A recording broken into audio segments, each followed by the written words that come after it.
모든 교인은 교회의 리더다. 두 번째 시간인데 예수님이 남기신 대안은 성령이시다라고 하는 제목입니다. 너무 오랜만에 또 이렇게 뵙게 됩니다. 가까이서. 할렐루야. 옆에 분들 한번 잠깐 이렇게 목례할까요? 평안하셨죠? 반갑습니다. 할렐루야. 일부 예배 때도 뭐 한 15분 조금 더 오신 것 같은데 하여튼 감사합니다. 매년 10월이 되면 말이에요, 발표되는 세계적인 권위적인 상이 있는데 바로 노벨상입니다. 노벨상. 그 스웨덴 사람 알프레드 노벨이라고 하는 사람이 유언에 따라 제정된 상인데, 당신이 남긴 유산, 당시 3,100만 크로나라고 하는 환화로 환산하면 약 40억 정도 되어지는 재정으로 노벨 재단을 설립하고 각계 물리학, 화학, 의학, 문학, 평화, 또 나중에는 경제학까지 매년 6개 분야에 걸쳐서 탁월한 업적을 남긴 분들에게 상장, 메달, 또 상금을 지급하는 그러한 상입니다. 각 분야에 어느 정도 상금인가 저도 기사를 통해서 봤는데 한 10억 정도, 각 분야 6개 분야인데 한 분야에 한 명이 선정되면 그분이 10억 상금을 받는 거예요. 두 분이 선정되면 5억 정도씩 그렇게 상금이 지급돼요. 1901년부터 시작이 되어서 올해까지 약 120년 동안 거르지 아니하고 매년 상금이 지급됐다 그래요. 궁금증이 생겼어요. 처음에 기금이 재단에 마련된 것은 40억 정도인데 매년 50억에서 60억 정도가 상금으로 지급됐다. 근데 120년 동안 지급됐는데 한 번도 거르지지 않고 액수가 작아지거나 그러지 않았다면 이건 좀 이해가 안 되잖아요. 기금이 어디서 그렇게 계속해서 샘솟듯 솟는가 말이죠. 기사에는 이렇게 되어 있습니다. 노벨 재단의 탁월한 재테크 덕분이다. 여러분 재테크 잘 하시나 모르겠는데 투자의 비중은 시장 상황에 따라 매년 조정되는데 전통적으로 주식에 집중 투자가 된다. 지난해에 절반가량이 47% 주식형 펀드에 투자했고 그 재단에서 헤지펀드의 31%, 채권 13%, 부동산 9% 포트폴리오를 구성하고 투자했다. 그럼 어디다 투자했는가? 투자처는 스웨덴, 유럽, 미국, 어메이징 마켓 등 아주 다양한 데에다가 투자를 했다는 거예요. 그럼 현재 그 노벨 재단이 보유하고 있는 자산은 어느 정도인가? 우리나라 돈으로 6,368억 정도예요. 처음에 약 한 40억 정도 하나로 환산하면 말이에요, 그 정도 자산이 160배 정도가 불어나가지고 6,300억 정도의 자산이 되었다라고 하는 거예요. 그 이자, 그런 수익으로 지금도 매년 50억, 60억 정도의 상금을 전 세계 각 분야에서 뛰어난 업적을 남긴 분들에게 지급한다는 거죠. 제가 그 기사를 접하면서 이런 생각했어요. 여러분 우리나라에도 좋은 연금 제도가 있잖아요. 많은 국민들이 동참했죠. 근데 그 연금과 관련된 기사나 뉴스가 나올 때마다 마음이 뿌듯하시고 정말 안정되시고 그러세요?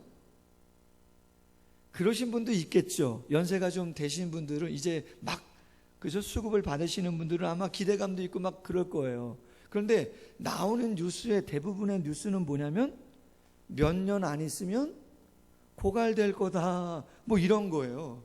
그리고 얼마 전에는 그 연금을, 그 어마어마한 국민들의 연금을 관리하는 그 공단의 실무진들이 방만하게 그것을 운영 관리했고 몇 명에서 대마초를 흡입하고 막 이런 기사 보셨죠? 저만 보나요? 보셨죠? 그렇게 운영을 한다는 거예요. 불안해요, 안 불안해요? 불안하죠. 여러분 그 어마어마한 그 자금을 투자해서 수익을 내도 시원찮을 판에 그걸 자기 돈 쓰던 막 써가지고, 그렇죠? 그걸 막 유용하고 있다는 기사가 막 공적으로 나온단 말이에요. 불안한 것이죠. 노벨상 주는 그 사람들은 160배를 불려가지고 매년마다 세계에 뛰어난 사람들에게 50억, 60억씩 상금으로 주고 있는데, 안타깝게도 우리나라의 그 어마어마한 자금을 관리하는 사람들은 관리, 유지를 제대로 못해가지고 고갈될 판이고 불안을 조성하고 있다라고 하는 거예요. 제가 설교를 준비하면서 이런 생각했어요. 유산을 남기는 거, 재단을 설립하는 거, 어떤 제도를 만드는 거 상당히 중요하죠. 그런데 얼마를 남겼느냐보다 더 중요한 건 뭐냐? 어떻게 관리하고 유지하느냐, 어떻게 다시 재투자해서 더 풍성하게 만들어가느냐라고 하는 그 책임이 더 중요한 것이죠. 우리 부모님이 우리에게 유산 남길 수 있어요. 또 우리 국가가 좋은 어떠한 그러한 자산들을 후대 세대에게 남길 수 있어요. 그러나 그 후세대가 그것을 관리 못하고 유지 못하고 제대로 하지 못하면 5년 안에, 아니면 3년 안에, 그렇죠, 잘하면 10년이 아니라 120년, 그 이상도 할 수 있는 것인데 너무나 중요한 것이죠. 그럼 여러분, 재정만 그런가? 아니라는 거예요. 신앙도 거의 비슷하다. 여러분, 예수님께서 우리에게 남겨주신 신앙의 유산이 뭡니까? 자산이 뭡니까? 그것은, 그렇죠, 십자가의 사랑과 부활의 소망이에요. 아멘? 여러분, 교회를 나오는 가장 중요한 본질적인 이유는 그 십자가의 은혜와 부활의 소망과 능력이 우리에게 있기 때문에 교회에 오는 것인 줄로 믿습니다. 다른 것이 아니죠. 그것이 가장 중요한 본질이에요. 근데 이 본질을 유지하고 관리해서 더 풍성한 삶으로 만들어갈 책임은 누구에게 있다고요? 우리 모두 개개인에게 있는 것이죠. 뭐 목사는 말할 것도 없고 중직자는 말할 것도 없고 그러한 것들이에요. 그런데 우리가 그 유산을 제대로 유지 관리할 수 없는 처지가 돼버리면, 그런 삶을 살면 그 십자가 사랑, 부활 소망 다 잃어버리고 말아버리는 것이죠. 여긴 어디 교회? 나는 왜 나왔지? 아무런 영적인 의미를 부여하지 못하고 그냥 마당 밟고 가는, 심지어는 교회를 나오지도 않는, 다 잃어버리는, 그럴 수 있다는 거예요. 우리가 유럽 교회 이야기를 많이 하잖아요. 여러분, 개신교의 꽃은 아시아가 아니라 유럽에서 꽃 피웠죠. 유럽에서 꽃을 피웠어요. 그리고 미국으로 건너갔다가 미국에서 아시아로 왔어요. 유럽의 중심 국가 중에 영국은 아주 중요한 국가 중에 하나죠. 기독교 국가 아닙니까? 근데 여러분, 설교를 준비하다가 제가 깜짝 놀랐어요. 국교가 기독교인데도 불구하고 주일날 예배 드리는 인원이 어느 정도 되는가? 1%입니다. 1%. 몇 프로요? 1%가 주일날 예배를 드려요. 더군다나 제가 쇼킹했던 기사는 뭐였냐면, 책을 읽으면서 교회가 국가에 어떻게 등록이 되었나 보니까 종교단체가 아니고 자선단체로 등록이 되어 있는 거예요, 교회가. 여러분, 그건 뭘 이야기하는 거냐면, 교회가 종교단체가 아니고 신앙의 단체가 아니고 자선단체라고 하는 것은 복음의 본질을 아예 잃어버렸다는 거예요. 그냥 포기했다는 그러한 이야기입니다. 여러분, 교회는 구제하죠. 친목도 합니다. 단풍에 꽃놀이 갈 수도 있습니다. 뭐 해외여행 갈 수도 있습니다, 같이. 그러나 여러분, 그건 어디서도 해요? 그건 여러분 동창끼리도 하시잖아요. 초등학교 동창들끼리도, 대학교 동창들도 하시잖아요. 친목계는 어디서든지 다 하실 수 있는 거예요. 우리 궁천마을 절 다니시는 분들 1년에 2번씩은요 가시잖아요, 어르신들. 그건 어디나 다 하는 건데 교회가 그러한 상황이라는 것이죠. 우리나라에 선교사를 파송했던 교회가 있습니다. 영국 웨일즈의 하노버 교회라고 하는. 누구를 파송했나? 우리나라에 제일 처음 성경을 갖고 들어왔다가 27살에 참수당한 토마스 선교사, 그분을 파송한 교회가 영국의 하노버 교회입니다. 지금 몇 명 모이나? 50명 정도 모인답니다. 여러분 영국에 다녀오셨는지 모르겠지만 영국은 가는 곳곳마다 1000년 이상 된 웅장한 교회가 참 많습니다. 그런데 그 교회의 지금 실상은 어떤가? 그렇죠. 많이 모여야 50명 정도. 그리고 많은 교회는 거의 다 매각이 돼가지고 술집이나 모슬렘 사원이나 힌두교 사원 같은 이방 종교의 것들로 다 바뀌어 버렸다는 것이죠. 우리 고준성 목사님 영국 다녀오셨잖아요. 한 2년 정도 어학연수 다녀오시고 하셨는데 가끔 성경 공부반에서 이야기하실 때 영국에 대한 실제적인 실상을 이야기하면요, 쇼킹한 이야기는 훨씬 더 많습니다. 영국의 개신교의 모습이 지금 어떠한가, 청년들의 실상이 어떠한가. 동성애는 말할 것도 없습니다. 말할 것도 없고 그 실상, 미국 별반 다를 바 없고 한국의 모습도 그렇게 전락한 모습이 너무나 많이 보이는 것이죠. 그럼 왜 그런가? 여러분 오늘 설교 제목이 뭐예요? 예수님이 남기신 대안 성령이시다예요. 잘 유지하고 관리할 수 있는 그 대안으로 예수님께서 우리에게 주신 게 있다는 거예요. 그게 뭐라는 거예요? 그건 성령이시라는 거예요. 목사인 것 같고 중직자인 것 같고 재정인 것 같고 건물인 것 같고 시스템인 것 같지만 그게 본질이 아니고, 역할은 필요해서 목사도 세우고 중직자도 세우고 집사님들도 세우고 다 시스템도 마련해 가지만 그 시스템의 영혼을 불어넣는, 정말 영적인 생명을 불어넣는 것은 뭐라는 거예요? 성령이시라는 거예요. 그 성령을 잃어버리면 십자가 사랑, 부활의 능력, 그건 공허한 메아리예요. 지루한 것이죠. 아무런 의미가 없는 거예요. 그냥 예배당에 왔을 때 잠깐 목사님이 목소리 높였어, 그냥 울그락불그락 하면서 전하는 뭐 그런 좀 나하고는 조금 상관없는 것 같은 좀 거리감 있고 마음에 닿지 않는 그러한 이야기로 끝나버리는 시간 속에서 우리의 기성세대가, 순수했던 열정이 있던 성도들이 그걸 잃어버리면 그 다음 세대는 다음 세대라기보다는 완전 다른 세대가 돼버리는 그러한 모습들. 여러분 제가 왜 모든 교인은 교회의 리더다라고 하는 이러한 주제를 올해 무너진 터를 세우는 의인 되게 하소서라고 하는 2020년 표를 정하면서 이러한 주제를 설교로 계획했는가?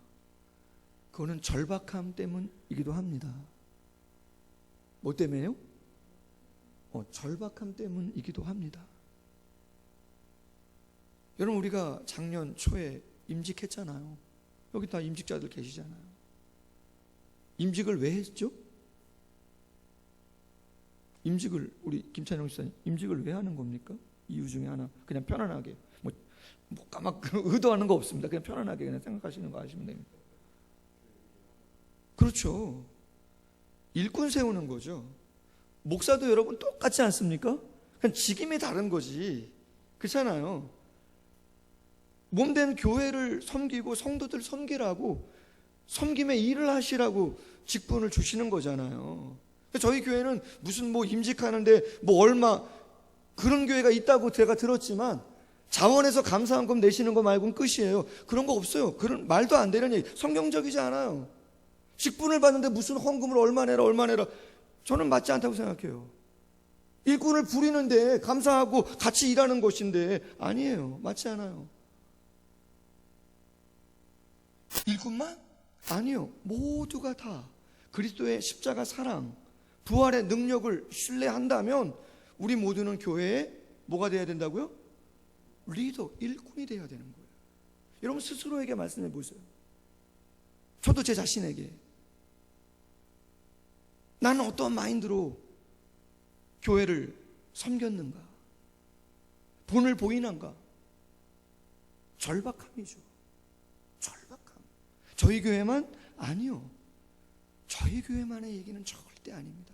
저희 교회는 제가 누누이 말씀드리지만 듣기 좋아서 말씀드리는 건 아니고요. 저희 교회는 출석률이 너무 좋아요. 코로나 상황 속에서. 제가 노회도 했잖아요. 시찰회도 했고. 재정 상황 다른 교회보다 훨씬 좋아요. 그럼에도 불구하고 제 마음의 간절함이 무엇인가? 어느 목사님이 그래요? 여러분 그냥 오해 없이 들으세요. 언제 한번 말씀드렸잖아요. 제일 좋아하는 성도가 누구냐? 주일날 한 번 딱 교회 오고 11조 하는 성도가 제일 좋은 성도래요. 제가 그런 분들 제일 좋아하면 되겠습니까? 아니죠, 여러분. 아니죠. 아무리 마음이 힘들고 지지고 볶고 뭐 고민하고 그래도 같이 기도하고 같이 말씀 나누고 할렐루야. 부족하고 연약해도 같이 권면해서 주의 교회를 세워가야 되는 것이지. 아니죠, 여러분. 그거 아멘 하는 순간, 진짜 그렇다고 하는 순간, 그건 게임 끝인 거죠. 그렇지 않아요.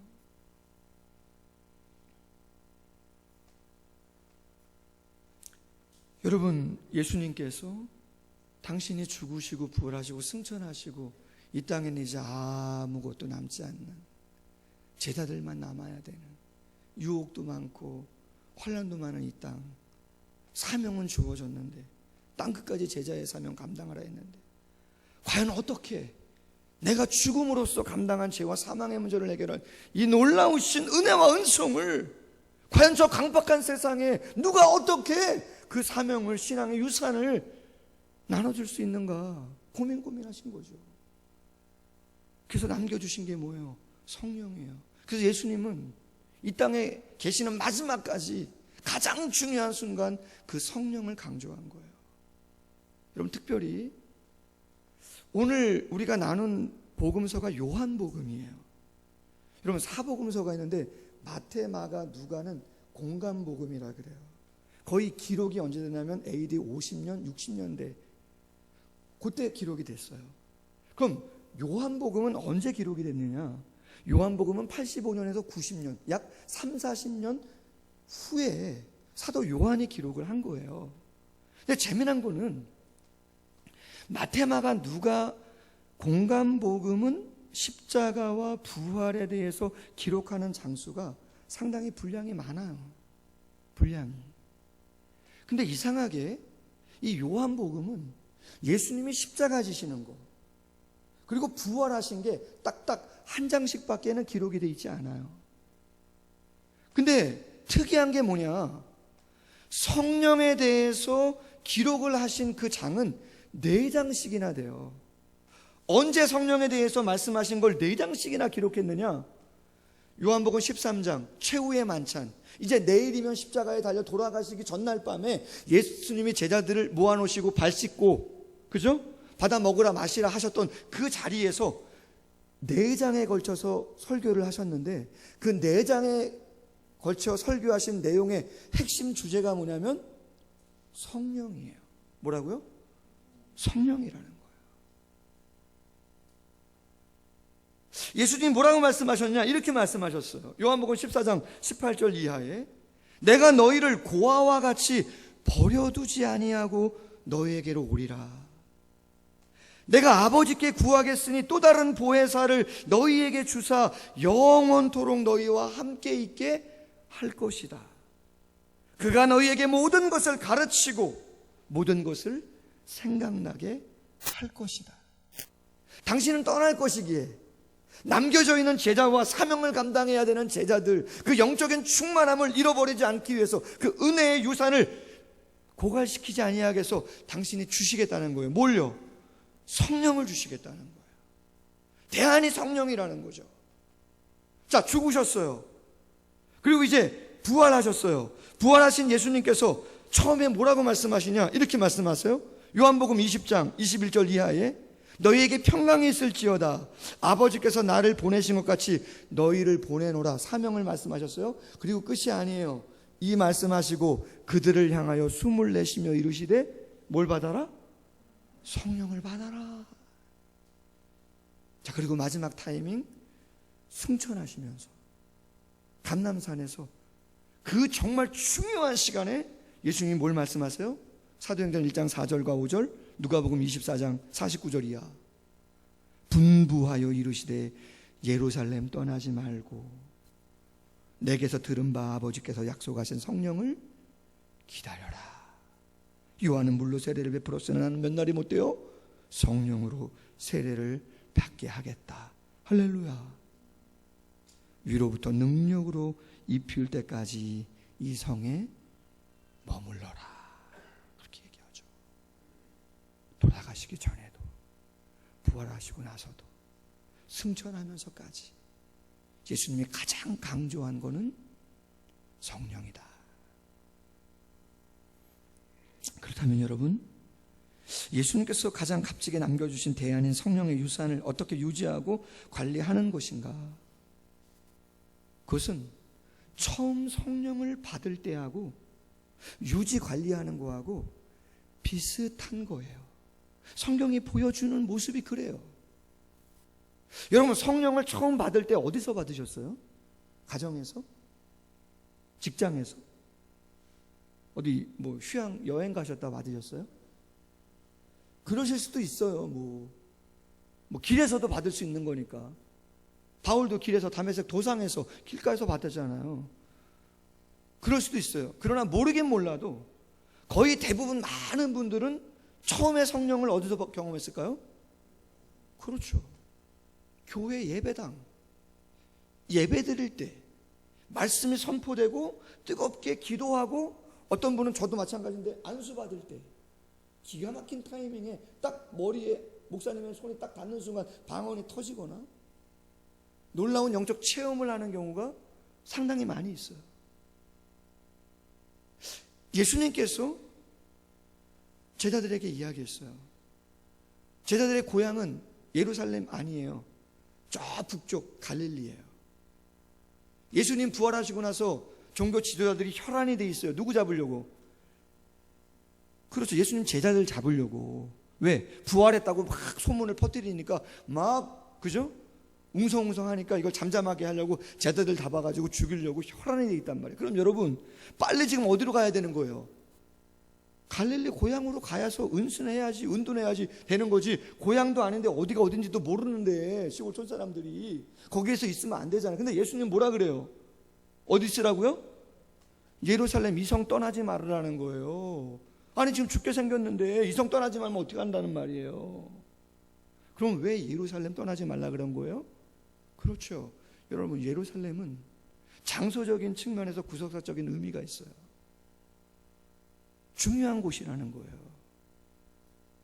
아브라함이 이삭을 모리아산에서 번제로 드린 장소가 예루살렘이에요. 솔로몬의 성전이 세워진 곳이 예루살렘이에요. 인류의 마지막 새 하늘과 새 땅, 새 예루살렘을 예표한 곳이 어디예요? 예루살렘이에요, 여러분. 구속사적인 의미가 장소적인 측면에서 그곳에 있어요. 그런데 저는 오늘 설교를 하면서 강조하고 싶은 게 있어요. 예루살렘이 왜 중요하냐?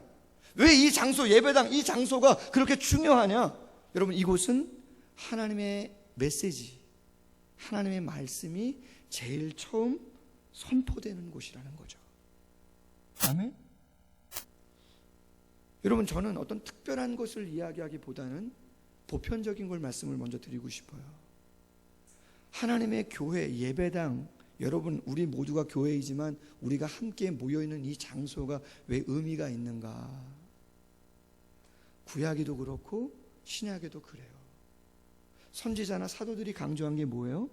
그렇죠. 사무엘이 그랬잖아요. 미스바에 모여라. 느헤미야도 그랬어요. 수문학 광장에 모여라. 우리가 잘 아는 마태복음 18장 20절에 이런 말씀 있죠. 두세 사람이 내 이름으로 모인 곳에 나도 그들 중에 있다. 히브리서 10장 25절, 모이기를 패하는 어떤 사람들의 습관 갖지 말고 오직 권하여 그날이 가까움을 볼수록 더욱 그리하라. 두세 사람이 내 이름으로 모인 곳, 그곳이 뭐 수문학 광장이 됐든 미스바가 됐든 사랑을 그리는 교회 예배당이 됐든 사랑의 교회가 됐든 분당 우리 교회가 됐든 어디가 됐든 모이는 그곳에 하나님의 영이 강력하게 임재하신다는 거예요. 할렐루야. 이유는 뭐냐? 장소적인 구속적인 의미가 예루살렘에도 있지만 여기는 장소적인 측면의 예루살렘은 아니지만 왜 하나님의 예배당 이곳이 중요하냐? 그것은 말씀이 처음으로 선포되어지는 곳이기 때문에 그런 거예요. 구약의 이사야서를 보면요, 이사야 2장 3절에서 이사야가 이렇게 이야기합니다. 오라, 우리가 여호와의 산에 오르자, 하나님의 전에 이르자. 이는 율법이 시온에서부터 나올 것이요 여호와의 말씀이 예루살렘으로부터 나올 것이기 때문이다. 아멘. 여러분, 요새 자녀들, 우리 뭐 여기 성도님들은 자녀들 다 뭐 출가하신 분들도 있고 뭐 그런데 저희는 둘째가 지금 고등학교 2학년이잖아요. 학교 가기도 하고 안 가기도 하고 뭐 이래요. 요새 한 주간 갔다가 안 갔다가. 그럼 수업은 어떻게 듣죠? 온라인으로, 그죠? 줌 프로그램으로 뭐 출석 체크도 하고. 근데요, 보통 출석 체크를 9시에 하더라고 선생님들이. 근데 제가 가끔 이제 우리 아들 방을 지나서 목양실로 나오게 되는데 9시에 출석 체크하는 걸 보면요, 제가 뭐 들으려고 듣는 게 아니에요. 이렇게 오픈되어 있으니까 소리가. 선생님이 계속 출석을 불러요. 근데 아무리 출석을 불러도 입장을 안 해요, 학생들이. 에? 계속 지각이야. 지각 계속 지각. 문 하나 사이에 있기 때문에 들리잖아요. 선생님이 너희 그럴 수 있냐 내가 이러면서 하소연해. 선생님이 출석을 잘 안 해요. 학생들이 그 시간에 정확하게 9시에. 저희 학교 우리 아들이 다니는 데가 그렇게 뭐 안 좋은 학교는 아니잖아요. 일반 인문계 학교인데 보통 학교잖아요. 거의 다 그렇죠. 그럼 수업은 어떻게 들어요? 딱 의자에 앉아서 책 펴고 노트 펴고 딱 참고자료 해가지고 아침 9시부터 오후 5시까지 딱 메모하면서 그렇게 다 하죠. 소희도 그렇게 공부해요? 어이구야, 우등생이네, 우등생. 그럼 우리 아들만 그런가 보다. 큰일 났다. 아니, 저희 아들은 그렇게 안 하더라고요. 어떨 땐 누워서 들어요, 강의. 핸드폰 이렇게 듣고. 핸드폰 이렇게 해가지고 이렇게. 야, 아들, 좀 뭐 메모할 거 있고 그러지 않아? 이 한마디 하기 쉽지 않습니다, 여러분. 혹시나 할까봐. 그냥 아빠는 무관심이 좋답니다. 제가 설교 좀 일찍 끝내려고 제가 작정했는데 이거 자꾸 딴소리 하는데 큰일 났네. 산만하다는 거죠. 학교에 가면 그렇게 하겠어요? 아니요. 집중합니다. 말씀에 집중합니다. 복장, 준비물 정확히 갖추죠. 지적도 합니다. 권하죠. 다르죠. 말씀을 받는 자세, 태도 다르게 되어 있어요.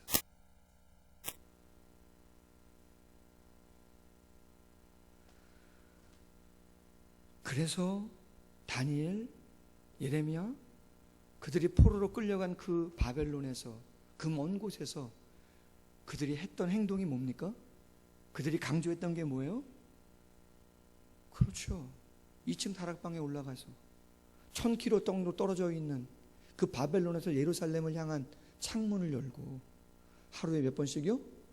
3번씩 다니엘이 기도했다는 거잖아요. 예레미야는 뭐라 그래요?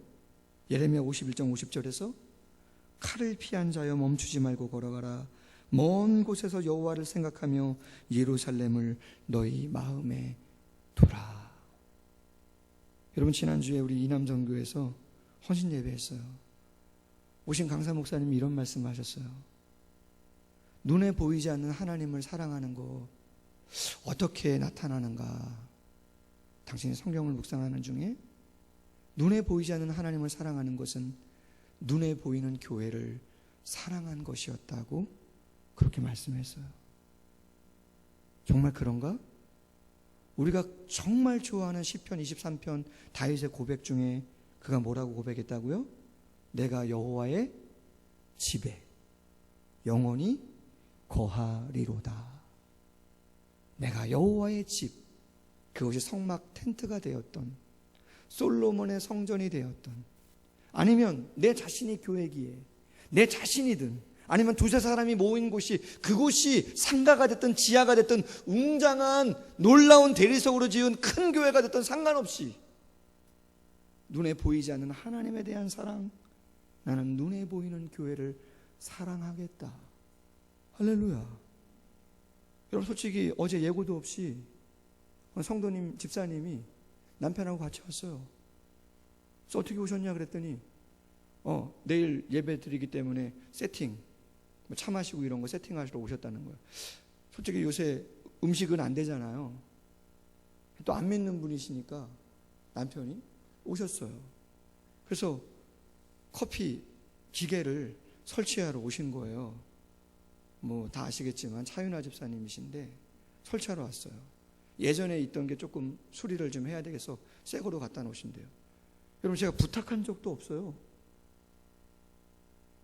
걱정이 되는 거예요. 이거 어떻게 임대료를 좀 제 마음으로는 그게 한 500만 원 정도 간답니다. 그 기계가 시가로. 제가 시키지도 않았는데, 이야기도 안 했는데, 남편은 교회도 안 다니세요. 근데 남편이 그 기술자예요. AS 다 고치고 씻고, 와, 말도 안 되죠. 정말 감사하죠. 정말 감사하죠. 성도님들 사랑하고 교회를 사랑하고 받은 직분 감사해서 본인이 그냥 하신 거예요. 저 오시는 것도 몰랐어요. 오시라고 전화도 안 드렸어요. 야, 하나님이 사랑하시고 인도하시겠구나. 예루살렘, 영적인 의미의 장소인 것이죠. 그 예루살렘을 떠나지 말고 두 번째 예수님께서 강조하신 게 뭐예요? 성령을 어떻게 하라고요? 기다리라 그랬잖아요. 그럼 그냥 감 떨어지듯 가만히 그냥 기다리고 아무것도 안 하고 그냥 예루살렘에만 있었습니까? 아니죠. 그들이 어떻게 했죠? 그렇죠. 마가의 다락방에 가서 며칠 동안 기도했다고 제가 한번 말씀드렸는데 한 10여일 정도를 계속 오로지 기도에 힘쓰니라. 오로지 기도에 힘썼다는 건 계속 기도에 힘쓴 거예요. 근데 여러분, 그 기도를 10일 동안 120명 정도가 기도했는데 그 기도가 쉬워요, 어려워요? 여러분, 어렵죠. 저는 솔직히 여름 성경학교 하잖아요. 예전에 저희는 우리 연배가 더 되시는 분은 모르겠지만 한 3박 4일 정도 했어요. 3박 4일 정도. 새벽 예배부터 시작해서 스티커 붙이는 재미로 막 다니고 그랬어요. 근데 지금은 여름 성경학교를 3박 4일 막 이렇게 하는 데 있나요? 몰라요. 그렇게 쉽지 않아요. 한 이틀 정도 하든가 뭐 1박 2일 정도 하든가 아예 잠을 안 자요. 잠을 재우면 일이 많아요? 적어요? 씻겨야지요. 저녁해서 줘야지. 일이 많아져서 힘들어요, 여러분. 근데 120명이 열흘 동안 마가의 다락방이라고 하는, 마가는 좀 재산이 있는 사람입니다. 학자들에 의하면. 제가 성수를 가면서 마가의 다락방이라는 걸 가봤는데 넓긴 넓지만 여러분 120명이 거기에 들어가서 있기는 어려워요. 근데 120명이 열흘 동안 한 곳에서 먹고 자고 하면서 그렇게 오로지 계속해서 기도하는 거는 그건 쉬운 일이 아니에요. 밥 먹어야 될 건데 밥 누가 해요? 애들은 한 명도 없나요? 아니요. 부모님 오면 애들 따라와야죠. 그럼 그들도 재워야죠. 여러분 지지고 볶고 하면서 열흘 동안 기도하는 게 쉬운 일이 아닙니다. 결단코. 근데 예수님이 말씀하셨잖아요. 기도하라고. 그랬더니 감람산에서 승천한 걸 본 사람은 몇 명이라고요? 500명 정도인데 진짜 순종해서 기도한 사람은 몇 명이요?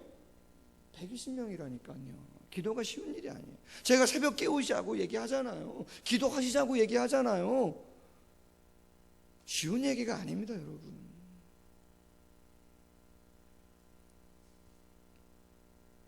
은혜를 떨구지 않기 위해서, 정말 내가 이 땅을 살아가지만 내가 어떤 존재인가라고 하는 걸 잃어버리지 않기 위해서 우리가 열심으로 감당해야 되는 게 뭐냐? 예루살렘에 대한 영적인 의미를 분명히 하는 것이에요. 그리고 기도하는 것이에요. 이사야가 이야기했잖아요. 내 집은 만민이 기도하는 집이다. 저는 여러분 생각합니다.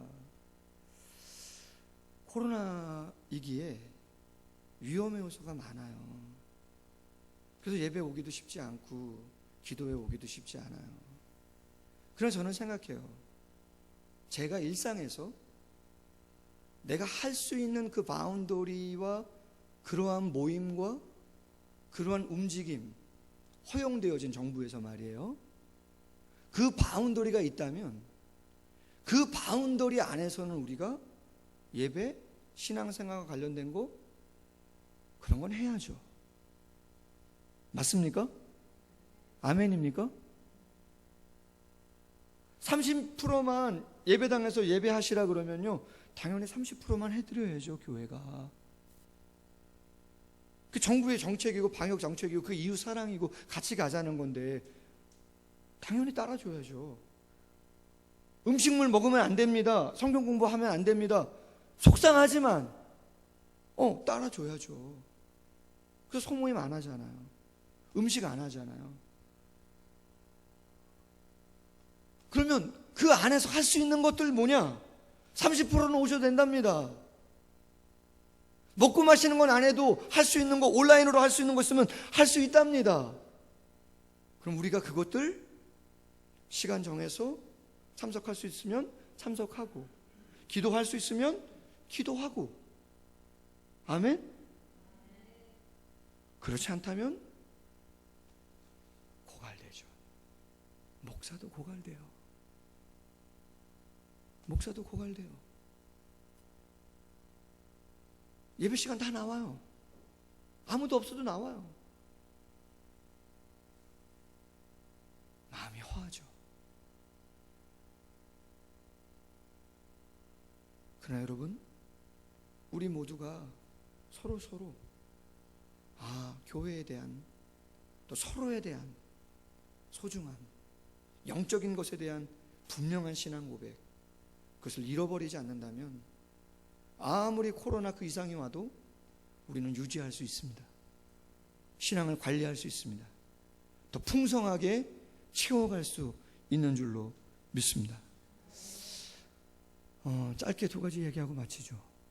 그러면 예루살렘을 중요시하고 기도하면 어떠한 변화가 있게 되는가? 우리 너무나 잘 아는 것인데 권능이 생기고 증인의 삶을 살 수 있게 돼요. 사도행전 1장 8절이 그거잖아요. 오직 성령이 너희에게 임하시면 너희가 뭘 받아요? 권능 받는다. 권능. 지난주 월요일날 수원도에 목사 안수식이 있었습니다. 우리 강도사님 목사 안수 받으셨어요. 근데 권면하시는 목사님이 나오셔서 좋은 이야기를 해주시는데, 제가 수많은 목사 안수식 아주 많이 봤잖아요. 그런데 아주 특이한, 아주 짧은 문장 하나 딱 이야기하고 그냥 내려가시는 거예요. 1분이나 걸렸을래나? 그분이 뭐라고 말씀하셨냐면 이렇게 말씀하셨어요. 자기를 부인하지 않으면 사고칩니다. 안수 받은 분은 10분이에요. 목사 안수 받으셨는데 자기를 부인하지 않으면 사고칩니다. 자기 부인하십시오. 제가 그 말씀을 듣는데요, 정말 제가 한 대 정말 망치로 하나 꽉 맞은 것 같은 충격이었습니다. 쇼킹했습니다. 진짜. 그분 증경도 회장이시고 연세가 많으세요. 얼마 안 있으면 은퇴하세요. 목회 잘 하셨어요. 모범적으로. 공부도 많이 하셨고. 근데 그분이 딱 한 말씀 하시는데, 자기 부인하지 않으면 사고 칩니다. 여러분, 제일 마지막 목회 30년 마치고 사도 바울이 유언과 같은 디모데 후서를 쓰면서 그가 디모데에게 남긴 말이 뭡니까? 디모데후서 4장 7절, 나는 선한 싸움을 싸우고 나의 달려갈 길을 마치고 믿음을 지켰다는 거죠. 여러분, 신앙생활은 치열한 싸움인 거예요. 아멘? 막 소리 지르고 싶죠. 내가 하고 싶은 대로 막 하고 싶죠. 가정이 됐든 교회가 됐든 직장이 됐든 혈기 부리고 싶죠. 막 소리치면 다 되는 것 같고, 저도 가끔 그러잖아요. 여러분, 잘 되나요? 아니요. 주님의 뜻에는 목숨 걸고 소리칠 수도 있고 그러지만 다 그런 건 아니잖아요. 소리친다고. 가끔은 내가 내 성격을 주체 못해가지고, 내 쓴뿌리를 주체 못해가지고 막 다다다닥 할 때 있는 거 아니에요?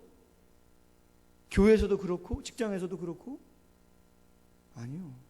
그럼 다 사고치는 일들인 거예요. 상처 주는 거예요. 권능은 내 그 무엇이 아니라 성령이 충만할 때 그를 통해서 나타나는 거라는 거죠. 아멘? 그러셔야 실수 안 한다, 사고 안 친다.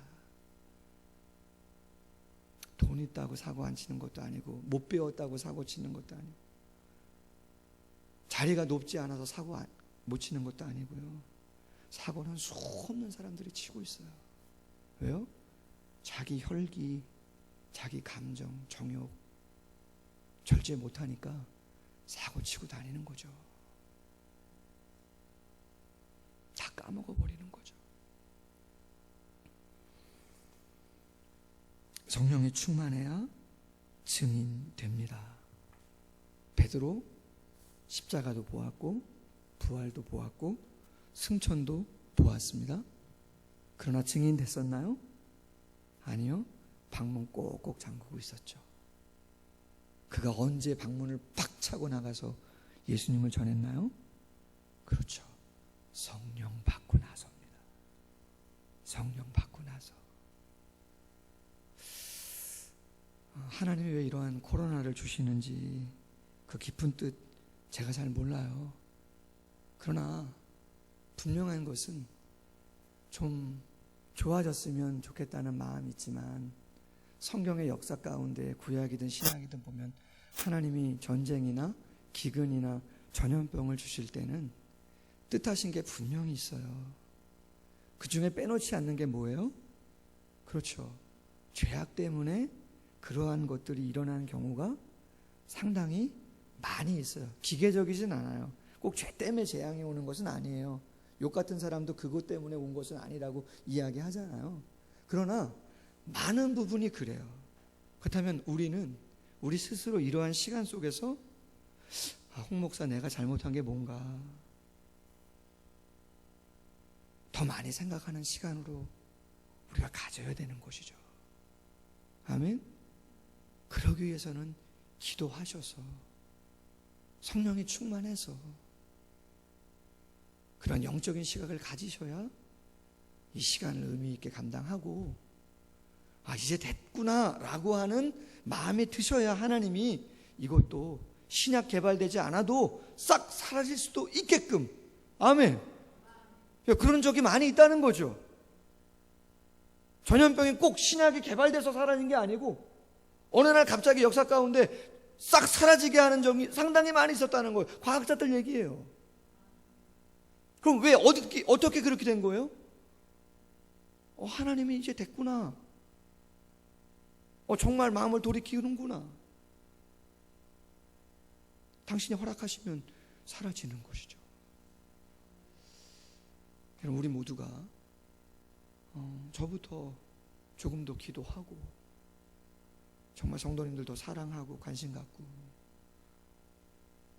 여러분들 또한 교회를 사랑하고 성령을 사랑하고 기도를 사랑하고 그걸 놓치면 영국처럼 미국처럼 1% 자선단체 같은 그러한 고갈 경험하는 것이죠.